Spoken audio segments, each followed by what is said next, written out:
समाज के बहुत ही अंबेडकरवादी और बाबा साहब का संविधान तो जानो, गुरु नानक जी के जीवनी तो जानो, साडे भगत कबीर जी उन्हें सारे जेड़े जीवनी तो जानो, जिन्होंने बहुत ज़्यादा ज्ञान है साडे समाज प्रति और समाज नूं सेहत देने प्रति।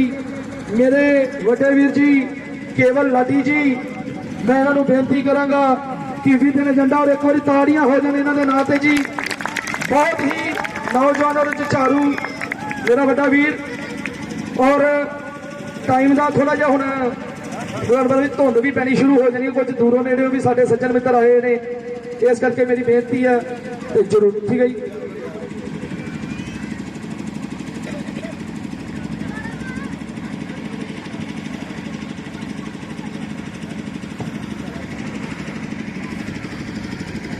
धन धन साहब सतगुरु नाभादास महाराज जी की पवित्र गोद में बैठी गुरु प्यारी साध संगत जी, जय भीम, जय भीम, जय भारत, जय भीम, जय भारत, जय श्री गुरु नाभादास। सत्कारयोग साथियों, अज असी जिस महान रहबर दे गोद दे विच बैठे हाँ, अज असी जिस महान रहबर की गोद दे विच बैठे हाँ, और असी चलो कंटिन्यू। साथियों, अज जिस महान रहबर की गोद दे विच असी बैठे हाँ, उस रहबर दियां जे इतिहास दियां गल्लां मैं तुहानूं दसना चाहां तो शायद समय की बहुत वड्डी घाट आ, क्योंकि बहुत सारे स्पीकर ने जिन्होंने इस स्टेज के उपरों बोलना है और जिन्होंने बाबा साहब अंबेडकर और साहब सतगुरु नाभादास महाराज जी की जीवनी के बारे विचारा रखनिया ने।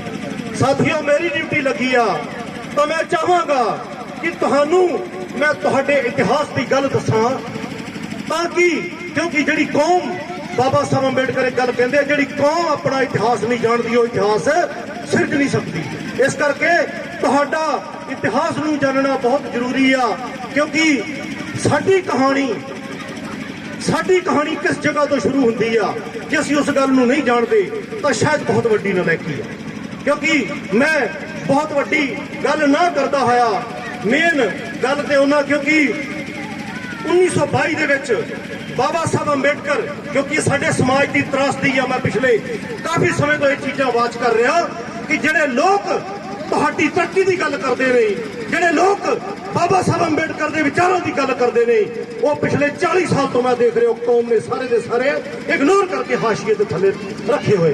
क्योंकि जे तुसी बाबा साहब अंबेडकर की और गुरु नाभादास जी की क्रांतिकारी विचारधारा नहीं जानते, तो इसका मतलब कि तुसी उस डाल नूं कट रहे हो जिस डाली के उपर बैठ के तुसी जिहड़ी चंगी आबो हवा ले रहे हो। 1922 दे विच बाबा साहब अंबेडकर जब ग्रेजुएशन करके आए तो बाबा साहब अंबेडकर ने अपने समाज के लोगों को कहा, जिस तरह अज तुसी लोग इकट्ठे हुए हो, बाबा साहब अंबेडकर ने कहा कि अपने समाज के लोगों को इकट्ठिया करो, मैं उन्होंने नाल कोई गल करना चाहना।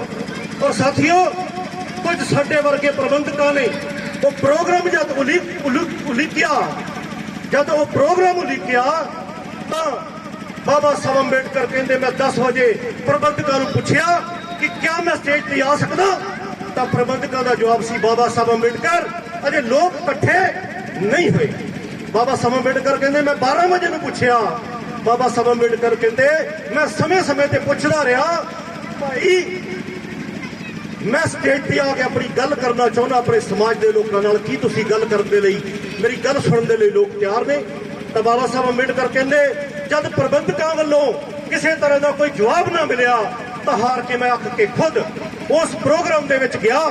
तो बाबा साहब अंबेडकर कहते मैं जाके की देखा कि नाली के कंढे नंगे पिंडियां नाल बैठे लोग ताश कुट्टी जा रहे हैं, भैणा एक दूजे दी जूआं कढ रही।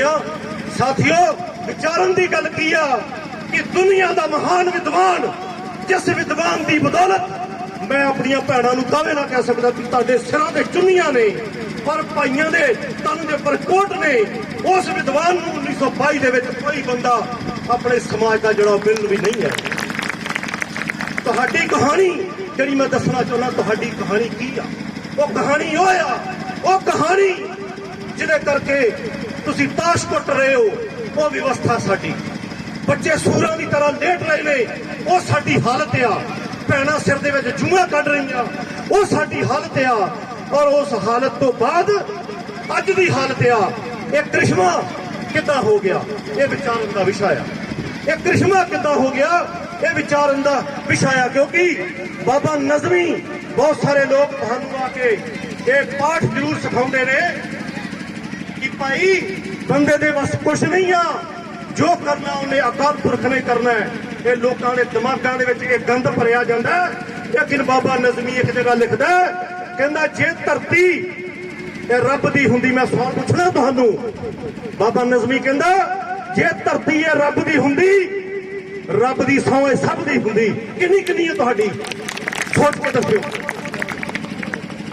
ਜੇ ਧਰਤੀ ਇਹ ਰੱਬ ਦੀ ਹੁੰਦੀ, ਰੱਬ ਦੀ ਸਹੁੰ ਇਹ ਸਭ ਦੀ ਹੁੰਦੀ। ਪਰ ਸਾਥੀਓ, ਅੱਜ ਜਿਸ ਮਹਾਪੁਰਸ਼ ਦੀ ਗੋਦ ਦੇ ਵਿੱਚ ਬੈਠੇ ਆ, ਉਸ ਮਹਾਪੁਰਸ਼ ਨੇ ਇੱਕ ਵਿਚਾਰ ਦਿੱਤਾ ਹੈ। ਉਹ ਵਿਚਾਰ ਕੀ ਆ?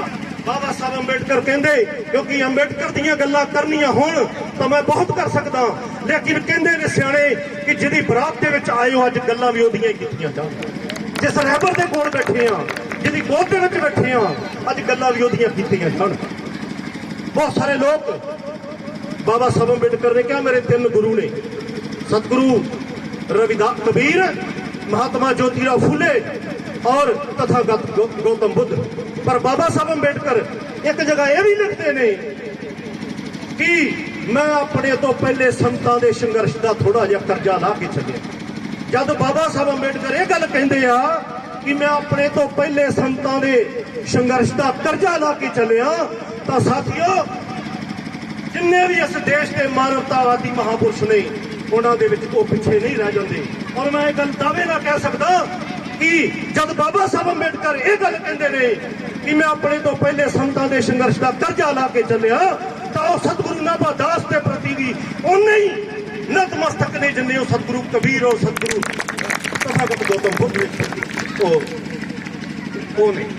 ਕਿਉਂਕਿ ਸਾਥੀਓ ਪਿਛਲੇ ਕੁਝ ਸਾਲਾਂ ਦੇ ਵਿੱਚ, ਕਿਉਂਕਿ ਇਹ ਅਣਖ ਵਾਲੀ ਕੌਮ, ਇਹ ਅਣਖ ਵਾਲੀ ਕੌਮ ਜਿਹਨੇ ਗੁਰੂ ਤੋਂ ਪ੍ਰੇਰਨਾ ਲੈਣੀ ਸੀ, ਪਰ ਪਿਛਲੇ 40 ਸਾਲ ਦੇ ਵਿੱਚ ਮੈਂ ਦੇਖਦਾ ਕਿ ਸਾਡੇ ਸਮਾਜ ਨੂੰ ਅਜੇ ਤੱਕ ਇਹ ਵੀ ਪਤਾ ਨਹੀਂ ਲੱਗਿਆ ਕਿ ਅਸੀਂ ਉਸ ਗੁਰੂ ਦਾ ਨਾਂ ਕੀ ਸੀ, ਉਸ ਗੁਰੂ ਦੇ ਮਾਂ ਦਾ ਔਰ ਉਸ ਗੁਰੂ ਦੇ ਬਾਪ ਦਾ ਨਾਂ ਕੀ ਸੀ।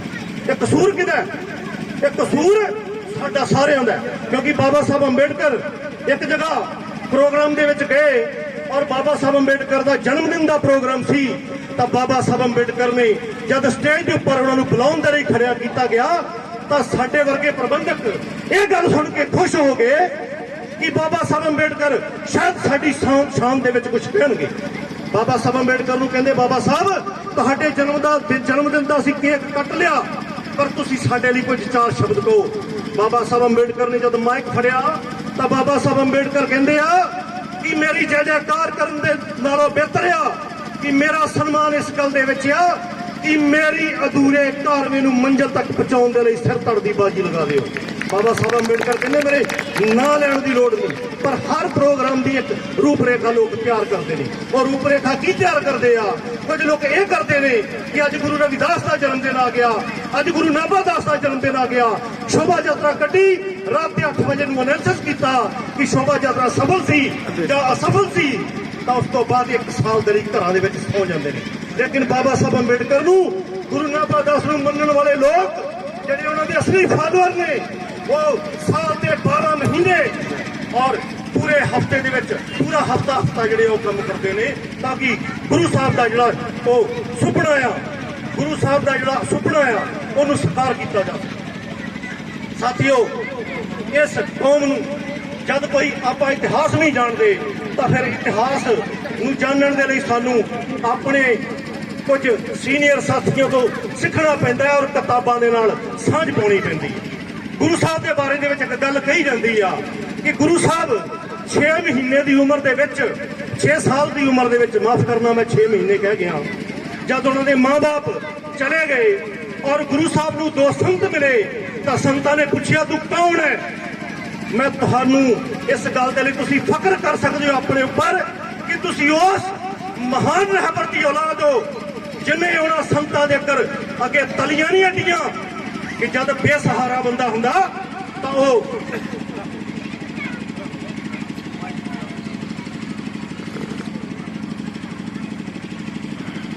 ਉਹਨੇ ਉਹਨਾਂ ਸੰਤਾਂ ਦੇ ਅੱਗੇ ਤਲੀਆਂ ਨਹੀਂ ਅੱਡੀਆਂ। ਉਹਨਾਂ ਨੇ ਪੁੱਛਿਆ ਤੂੰ ਕੌਣ ਹੈ ਤਾਂ ਗੁਰੂ ਸਾਹਿਬ ਦਾ ਜਵਾਬ ਸੀ ਕਿ ਜੇ ਤੱਤਾਂ ਦੀ ਗੱਲ ਕਰਦੇ ਹੋ ਤੇ ਜੋ ਤੁਸੀਂ ਹੋ ਉਹੀ ਮੈਂ ਆ, ਲੇਕਿਨ ਜੇ ਮੇਰੀ ਜਾਤ ਦੀ ਗੱਲ ਕਰਦੇ ਹੋ ਤੇ ਮੈਂ ਜਾਤ ਦਾ ਸ਼ੂਦਰ ਆ। ਸਾਡੇ ਵਰਗਾ ਕੋਈ ਹੁੰਦਾ ਤਾਂ ਸ਼ਾਇਦ ਚੰਦ ਰੋਟੀ ਦੇ ਟੁਕੜਿਆਂ ਦੇ ਲਈ ਉਹਨਾਂ ਦੇ ਤਰਲੇ ਮਾਰਨੇ ਸ਼ੁਰੂ ਕਰ ਦਿੱਤਾ। ਗੁਰੂ ਨੇ 6 ਸਾਲ ਦੀ ਉਮਰ ਦੇ ਵਿੱਚ ਵੀ ਆਪਣਾ ਜਿਹੜਾ ਸਿਧਾਂਤ ਸੀ, ਜੋ ਆਪਣੀ ਪਹਿਚਾਣ ਸੀ, ਉਹ ਲੋਕਾਂ ਨੂੰ ਸੁਣਾਇਆ। ਤਾਂ ਸਮਾਜ ਦੇ ਇਹੋ ਜਿਹੇ ਲੋਕਾਂ ਨੂੰ ਜਾਣਦੇ ਅਸੀਂ ਜਿਹੜੇ ਜਦ ਕੋਟ ਆ ਜਾਂਦਾ ਤਨ ਦੇ ਉੱਪਰ, ਜਦ ਗੱਡੀ ਆ ਜਾਂਦੀ ਥੱਲੇ ਤਾਂ ਫਿਰ ਉਹਦੀ ਪਹਿਚਾਣ ਵੀ ਬਦਲ ਜਾਂਦੀ। ਉਹ ਕਹਿੰਦਾ ਮੈਂ ਇਸ ਸਮਾਜ ਦਾ ਹਿੱਸਾ ਨਹੀਂ ਆ। ਇਸ ਕਰਕੇ ਸਾਥੀਓ, ਮੈਂ ਅੱਜ ਜਿਹੜਾ ਡੂਮ ਸਮਾਜ ਬੈਠਾ, ਮੈਂ ਉਸ ਸਮਾਜ ਨੂੰ ਬੇਨਤੀ ਕਰਦਾ ਕਿ ਸਾਥੀਓ ਤੁਸੀਂ ਆਪਣੇ ਆਪ ਨੂੰ ਪਹਿਚਾਨੋ। ਤੁਸੀਂ ਕੌਣ ਹੋ? ਤੁਸੀਂ ਉਹਨਾਂ ਮਹਾਨ ਰਹਿਬਰਾਂ ਦੀ ਔਲਾਦ ਹੋ ਜਿਹਨਾਂ ਮਹਾਨ ਰਹਿਬਰਾਂ ਨੇ ਜਦ ਇਸ ਦੇਸ਼ ਨੂੰ ਲੋੜ ਪਈ ਤਾਂ ਵਕਤ ਕਰਕੇ ਹਿੱਸਾ ਲਿਆ। ਇਸ ਦੇਸ਼ ਦੇ ਵਿੱਚ ਬਹੁਜਨ ਸਮਾਜ ਦੇ ਭਲੇ ਦੇ ਲਈ, ਬਹੁਜਨ ਸਮਾਜ ਦੇ ਭਲੇ ਦੇ ਲਈ 3 ਕ੍ਰਾਂਤੀਆਂ ਹੋਈਆਂ। ਸਭ ਤੋਂ ਪਹਿਲੀ ਕ੍ਰਾਂਤੀ ਤਥਾਗਤ ਗੌਤਮ ਬੁੱਧ ਦੀ ਕ੍ਰਾਂਤੀ। ਅੱਜ ਸਾਨੂੰ ਬੇਸ਼ੱਕ ਇੱਕੋ ਰਹਿਬਰ ਬਾਰੇ ਦੱਸਿਆ ਜਾ ਰਿਹਾ, ਇਹ ਨਲਾਇਕੀ ਆ। ਮੈਂ ਸਮਝਦਾ ਗੁਰੂ ਨਾਨਕ ਦਾਸ ਸਾਡੇ ਗੁਰੂ ਨੇ, ਸਾਡੀ ਕੌਮ ਦੇ ਵਿੱਚ ਪੈਦਾ ਹੋਏ ਨੇ, ਪਰ ਮੈਂ ਦੂਸਰੇ ਜਿਹੜੇ ਗੁਰੂ ਨੇ, ਬਹੁਤ ਸਾਰੇ ਹੋਰ ਵੀ ਲੋਕ ਸਾਡੇ ਸਮਾਜ ਦੇ ਵਿੱਚ ਪੈਦਾ ਹੋਏ, ਉਹਨਾਂ ਨੂੰ ਇਗਨੋਰ ਨਹੀਂ ਕੀਤਾ ਜਾ ਸਕਦਾ। ਜਦ ਇਸ ਦੇਸ਼ ਦੇ ਵਿੱਚ 6743 ਜਾਤਾਂ ਵਿੱਚ ਵੰਡੇ ਲੋਕਾਂ ਨੂੰ ਹਾਸ਼ੀਏ ਤੋਂ ਥੱਲੇ ਤੱਕ ਦਿੱਤਾ ਗਿਆ, ਤਾਂ ਜਦ ਤਥਾਗਤ ਗੌਤਮ ਬੁੱਧ ਬਹੁਜਨ ਹਿਤਾਏ ਬਹੁਜਨ ਸੁਖਾਏ ਦਾ ਨਾਰਾ ਦੇਣ ਦੇ ਲਈ ਇਸ ਦੇਸ਼ ਦੀਆਂ ਗਲੀਆਂ ਦੇ ਵਿੱਚ ਨਿਕਲੇ, ਤਾਂ ਉਸ ਦੇਸ਼ ਦੇ ਵਿੱਚ ਤੁਹਾਡੇ ਪੁਰਖੇ ਸੁਨੀਤ ਡੂਮ, ਸੁਪ੍ਰਿਆ ਡੂਮ, ਸੁਭਾਗ ਡੂਮ ਔਰ ਅਮਰਪਾਲੀ ਡੂਮ ਔਰ ਪ੍ਰਕਿਰਤੀ ਨਾਂ ਦੀ ਲੜਕੀ ਜਿਹੜੀ ਸੀ, ਉਸ ਵੇਲੇ ਵੀ ਉਹ ਸਭ ਤੋਂ ਪਹਿਲਾਂ ਮਾਰੀ ਕਤਾਰ ਦੇ ਵਿੱਚ ਸੀ। ਇਸ ਕਰਕੇ ਸਾਥੀਓ, ਆਪਣੇ ਆਪ ਨੂੰ ਕਦੀ ਵੀ ਤੁਸੀਂ ਲੋਕ ਆਪਣੇ ਆਪ ਨੂੰ ਕਮਜ਼ੋਰ ਮਤ ਸਮਝੋ, ਕਿਉਂਕਿ ਤੁਸੀਂ ਮਹਾਨ ਲੋਕਾਂ ਦੀ ਔਲਾਦ ਹੋ। ਜਦ ਇਸ ਦੇਸ਼ ਦੇ ਵਿੱਚ ਗੁਰੂ ਨਾਨਕ ਸਾਹਿਬ ਵਿਚਾਰਧਾਰਾ ਨੂੰ ਲੈ ਕੇ ਗਰੀਬ ਗੁਰਬੇ ਦੀ ਗੱਲ ਕਰਨ ਦੇ ਲਈ ਨਿਕਲੇ, ਤਾਂ ਤੁਹਾਡਾ ਪੁਰਖਾ, ਅੱਜ ਲੋਕ ਬਹੁਤ ਗੱਲਾਂ ਕਰਦੇ ਨੇ ਕਿ ਸ਼ਾਇਦ ਇਹ ਨਿਕੰਮੇ ਲੋਕ ਨੇ, ਲੇਕਿਨ ਮੈਂ ਕਹਿੰਦਾ ਕਿ ਇਤਿਹਾਸ ਦੇ ਪੰਨਿਆਂ ਦੇ ਵਿੱਚ ਸਾਨੂੰ ਨਿਕੰਮਾ ਸਾਬਤ ਕੋਈ ਕਰਕੇ ਦੱਸੇ। ਜੇ ਕਿਸੇ ਨੇ ਮਾਂ ਦਾ ਦੁੱਧ ਪੀਤਾ ਤਾਂ ਸਾਨੂੰ ਨਿਕੰਮਾ ਕਰਕੇ ਦੱਸੇ। ਕਿਉਂ? ਕਿਉਂਕਿ ਜਦ ਗੁਰੂ ਨਾਨਕ ਸਾਹਿਬ ਨਿਕਲੇ ਤੇ ਨੇ, ਤਾਂ ਉਸ ਗੁਰੂ ਨਾਨਕ ਸਾਹਿਬ ਦੇ ਨਾਲ ਕਿਸੇ ਹੋਰ ਦੇ ਵਿੱਚ ਹਿੰਮਤ ਨਹੀਂ ਪਈ। ਤੁਹਾਡਾ ਬਜ਼ੁਰਗ ਭਾਈ ਮਰਦਾਨਾ ਗੁਰੂ ਨਾਨਕ ਦੇ ਨਾਲ ਕ੍ਰਾਂਤੀ ਕਰਨ ਦੇ ਲਈ ਕਰੋ। ਇਹ ਤੁਹਾਡਾ ਅਮੀਰ ਵਿਰਸਾ, ਇਹ ਤੁਹਾਡਾ ਅਮੀਰ ਵਿਰਸਾ ਸਾਥੀਓ। ਤਾਂ ਇਸ ਕਰਕੇ ਸਾਥੀਓ, ਸਾਨੂੰ ਲੋੜ ਆ ਕਿ ਆਪਣੇ ਬਜ਼ੁਰਗਾਂ ਦੇ ਇਤਿਹਾਸ ਨੂੰ ਸਮਝੀਏ ਔਰ ਨਾਲ ਦੀ ਨਾਲ ਗੁਰੂਆਂ ਦਾ ਜਿਹੜਾ ਸੰਕਲਪ ਸੀ ਉਹਨੂੰ ਵੀ ਪੂਰਾ ਕਰਨ ਦੇ ਲਈ ਨਿਕਲੀ। ਕਿਉਂਕਿ ਬਹੁਤ ਸਾਰੇ ਲੋਕ ਜਿਸ ਤਰ੍ਹਾਂ ਇਹ ਮੇਰੇ ਕੋਲੋਂ ਨਾ ਸੁਣ ਕੇ ਤੁਸੀਂ ਸ਼ਾਇਦ ਹੈਰਾਨ ਹੋ ਗਏ ਹੋਗੇ ਕਿ ਇਹ ਕਿਹੜੇ ਸੁਨੀਤ ਦੀ ਗੱਲ ਕਰ ਰਿਹਾ, ਇਹ ਕਿਹੜੇ ਮਰਦਾਨੇ ਦੀ ਗੱਲ ਕਰ ਰਿਹਾ। ਅਸੀਂ ਤਾਂ ਗੁਰੂ ਨਾਨਕ ਦਾਸ ਬਾਰੇ ਵੀ ਪੂਰੀ ਤਰ੍ਹਾਂ ਨਹੀਂ ਜਾਣਦੇ, ਇਹ ਕਿਹਨਾਂ ਦੀ ਗੱਲ ਕਰ ਰਿਹਾ। ਔਰ ਅੱਜ ਵੀ ਉਹੀ ਸਾਜ਼ਿਸ਼ਾਂ ਤੁਹਾਡੇ ਵਿਰੁੱਧ ਜਿਹੜੀਆਂ ਉਹ ਘੜੀਆਂ ਜਾ ਰਹੀਆਂ ਨੇ। ਆ ਥੋੜੇ ਦਿਨ ਪਹਿਲਾਂ ਇੱਕ ਪ੍ਰੋਗਰਾਮ ਦੇ ਵਿੱਚ 2 ਬੀਬੀਆਂ ਕਹਿੰਦੀਆਂ ਕਿ ਗੁਰੂ ਨਾਨਕ ਦਾਸ ਦੇ ਬਾਰੇ ਦੇ ਵਿੱਚ ਅਸੀਂ ਨਹੀਂ ਜਾਣਦੇ, ਉਹ ਕਿਸ ਜਾਤੀ 'ਚ ਪੈਦਾ ਹੋਇਆ, ਡੂਮ ਜਾਤੀ 'ਚ ਪੈਦਾ ਨਹੀਂ ਹੋਇਆ।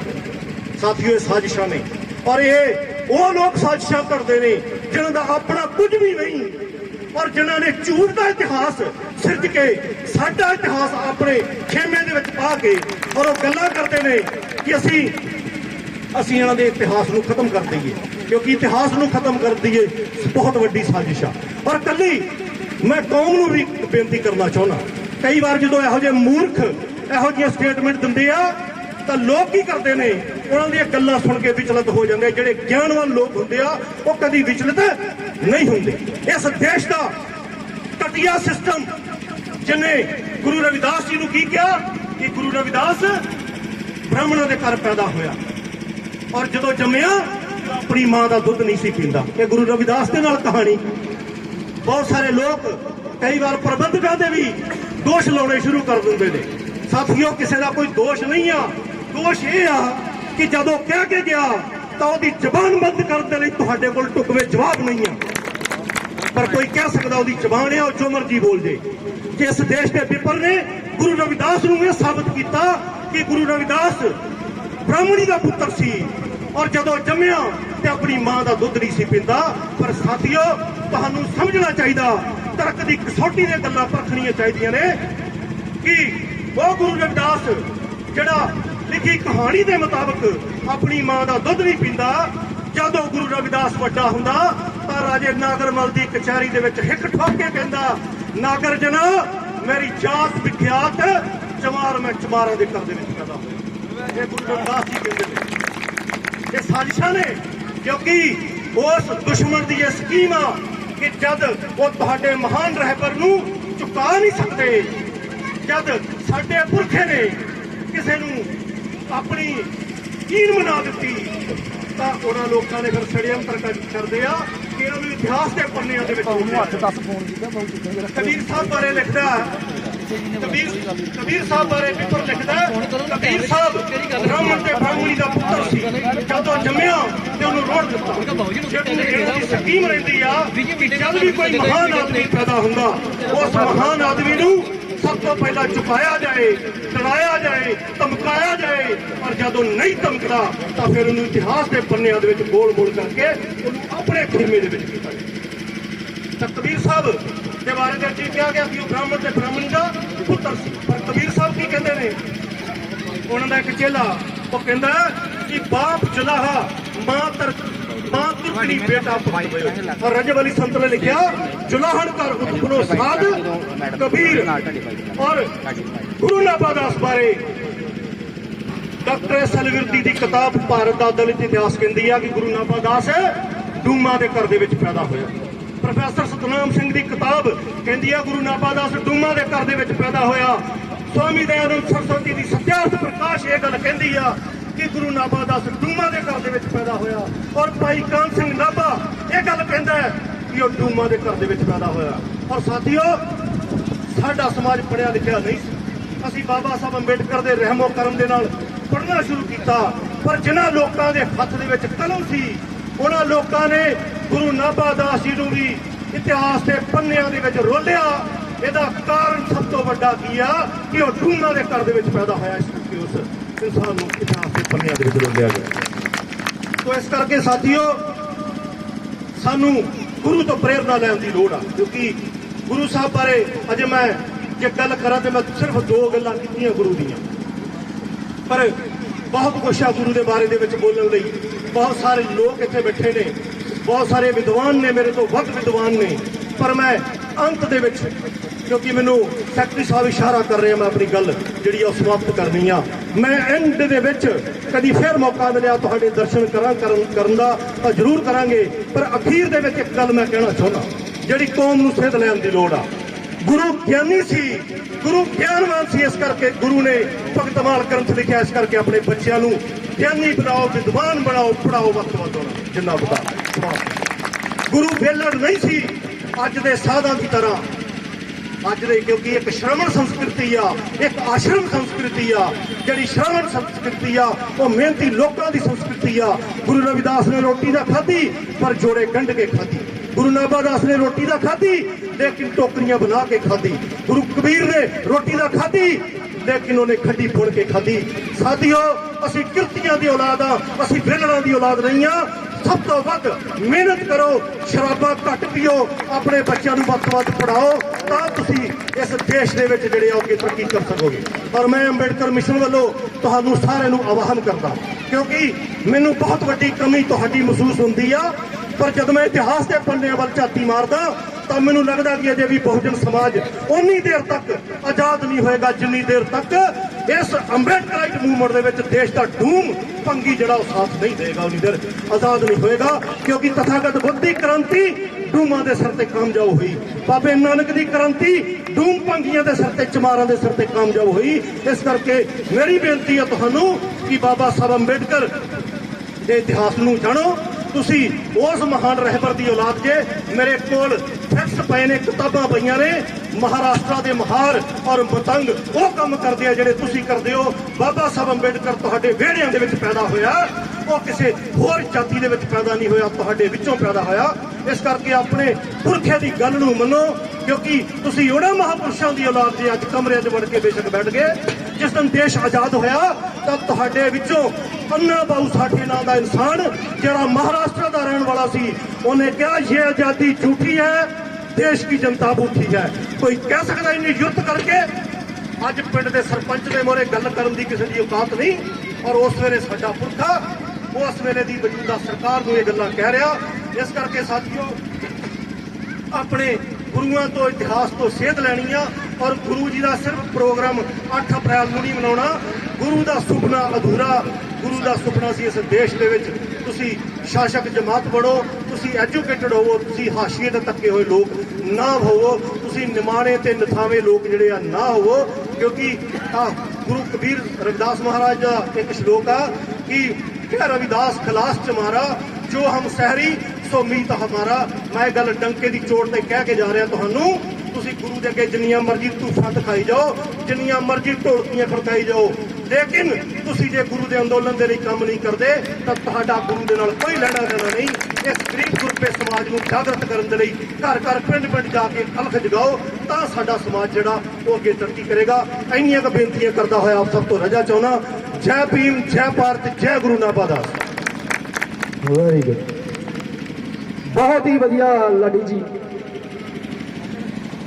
ਇੱਕ ਵਾਰੀ ਜ਼ੋਰਦਾਰ ਤਾੜੀਆਂ ਹੋ ਜਾਣ ਜੇ ਲਾਡੀ ਜੀ ਦੀਆਂ ਗੱਲਾਂ ਦਾ ਵਾਕਈ ਸਾਨੂੰ ਵੀ ਸੁਣ ਕੇ ਗਿਆਨ ਆਇਆ। ਸੋ ਸਾਡੇ